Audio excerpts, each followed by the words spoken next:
Okay, real quick, people. This content I'm doing is part of my remix of Black History Month, where instead of only focusing on the past, I want to help you improve yourself so that tomorrow's Black History will be more vibrant and promising.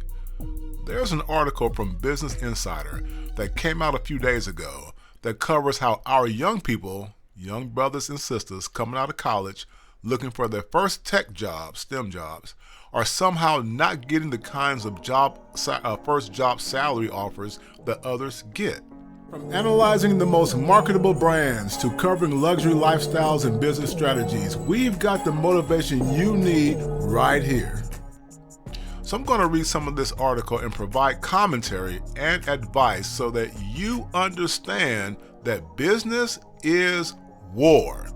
Even if you're not going into business for yourself, instead going to work for another big company, you are a business warrior, not a slave. You cannot have the slave mentality and expect victorious warrior outcomes. You have to choose who you are for the rest of your life, a worker slave or a business warrior. This is especially important when negotiating your first salary out of college and really all subsequent salaries throughout your life and contract rates for those going into business for themselves. It's all the same success mindset. Okay? All right. So let's dig into this article. Quote, tech workers are quitting in droves to land higher salaries, but job seekers from underrepresented backgrounds say their experiences interviewing at giants like Google make them doubt they have the same leverage. Then they got some bullet items here. So Insider reported that the job market had given tech workers more leverage in salary negotiations. That's true, by the way. But some developers from underrepresented backgrounds expressed doubt. There's that word doubt. This extended to everyone. They cited experiences of being undervalued at the negotiating table at big firms like Google. Stop right there. People, we can't express doubt, all right? We have to think of this as war. That's what this is all about. This is war. All right, let's continue. The tech industry can't seem to hire fast enough. With tech employees quitting their jobs in droves, job seekers are buzzing about having more leverage to negotiate better benefits and, in some cases, almost double their pay. But this might not be the reality for everyone. I wonder why. All right, continuing. While women and employees of color are most likely to quit their jobs and look elsewhere during the Great Resignation, some tech workers from underrepresented backgrounds feel this newfound leverage doesn't apply equally to them.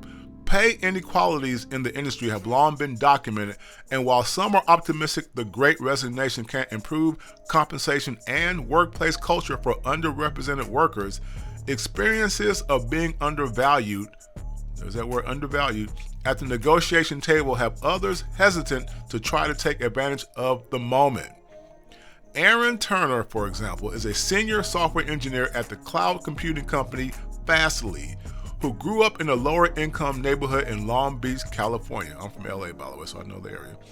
He told Insider that while some of his friends were able to get a pay bump because of the current job market, he was wary of trying to do the same.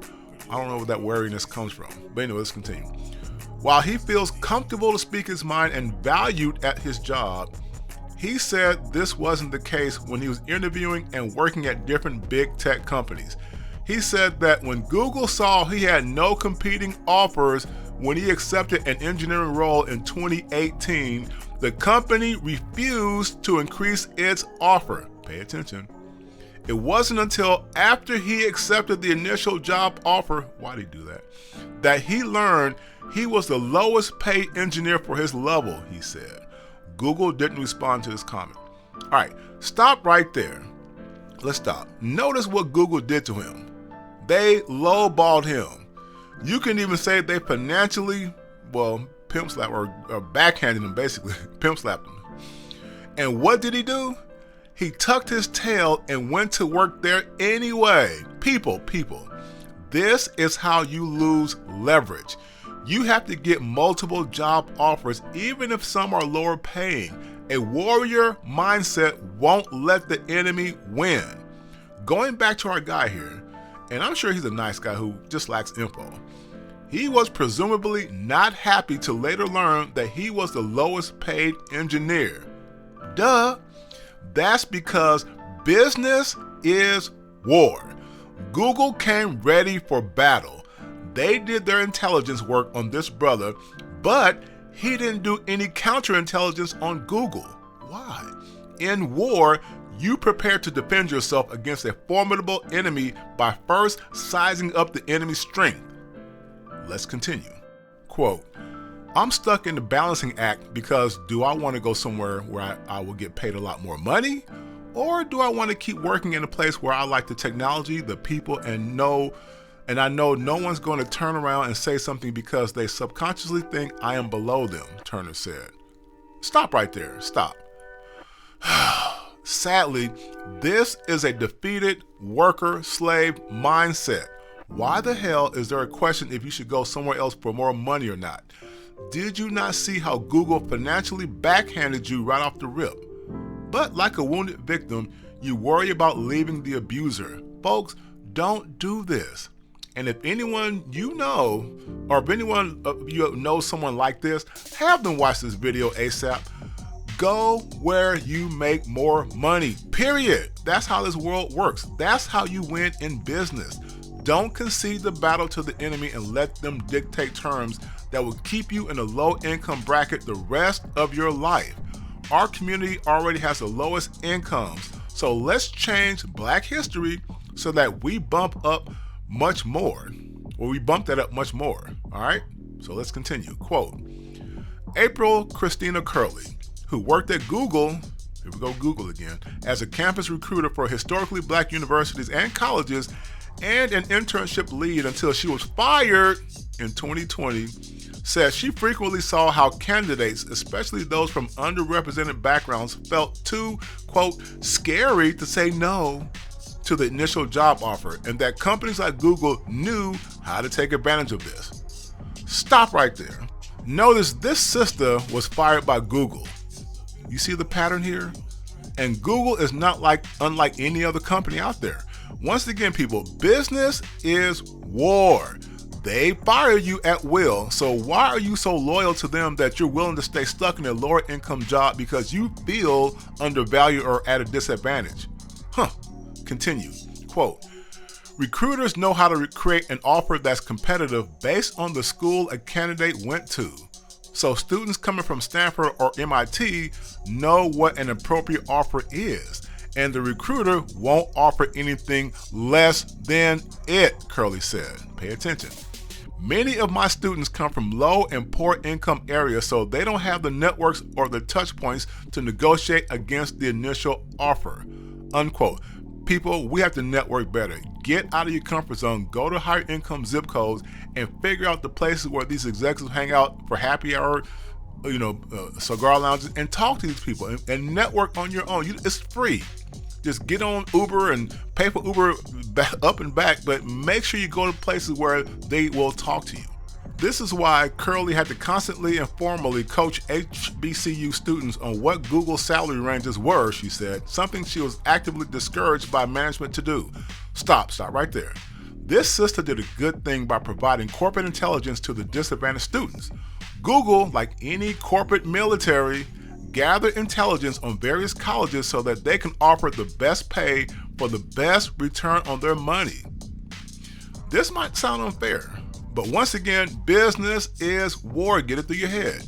Companies are at war to defend their money, so you have to be at war like a pirate to take some of that money. Learn how they're distributing the money so that you can offer enough value to seize it. In STEM, S-T-E-M, this is kind of easy to do if you stick to the toughest careers in STEM and not take the easy way out. Let's continue.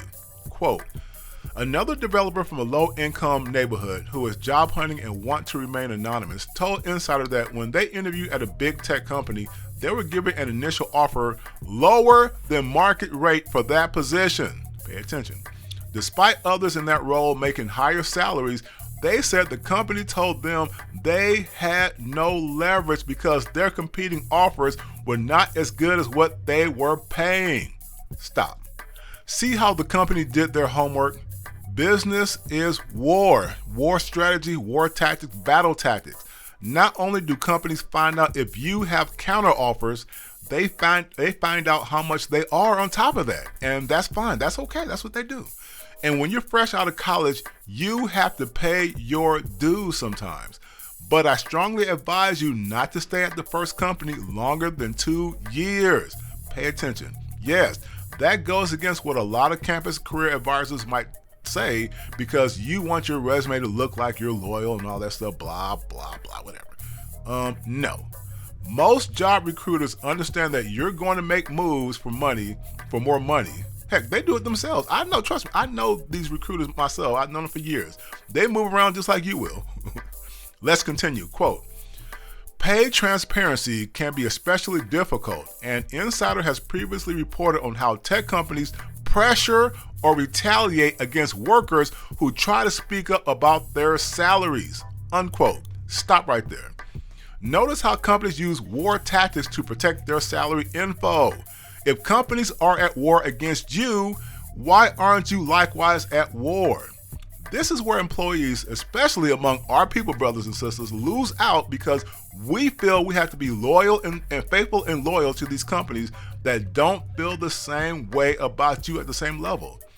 This ain't about being mean or nothing like that. We ain't talking about being rebellious, but about leveling the playing field so that you get the outcome you want that is also acceptable to the company. A win-win for both sides, right? Let's continue. Quote, early on in your career, you just don't know, Brandon Robinson, an engineer in Michigan, said, especially if it's more money than you've ever made in your entire life. How do you tell somebody who's making $50,000 or even getting $120,000 that they have to negotiate it up to $140,000? Growing up, I wasn't taught these things. Unquote. Stop. So how do I tell them? How would you tell them? How would I tell them? I'd tell them to ask and have multiple companies evaluating you, multiple job offers. If 3 companies offer you a range of $110,000 through, let's say $130,000, then that's your market value. That's where you are. So when you go on the next group of companies on your list, see, once again, you can't just go by have 1 or 2 or 3 companies. You gotta have a bunch of companies you're applying to. You can confidently tell them your range is $110,000 to $130,000. Hey, they can either take it or leave it. So what's the big deal? If only one of them counter offers, let's say $100,000, which is outside your range, of course, and you know you need to pay rent in 2 weeks, then guess what? You better take it because that's not far from your market value. And in 1 year, if you follow my advice from earlier, your value will go up. So test the market again in about a year or 2 to see what you can get. Go fishing for corporate dollars, people. Listen. Now, I'm not going to read the rest of the article, but hopefully you get the idea by now. Business is war, my people. Whether you're a small business owner or employee of a major company, you have something they want and they have something you want. You are both on equal footing at the negotiating table. Now, if you need one-on-one coaching on this topic or whatever, salary negotiation or coming out of college, whatever it is, some kind of tips you need so that you can get the outcome you want, book a session with me, all right? That's probably a great investment right there. Until the next video, brothers and sisters, take care.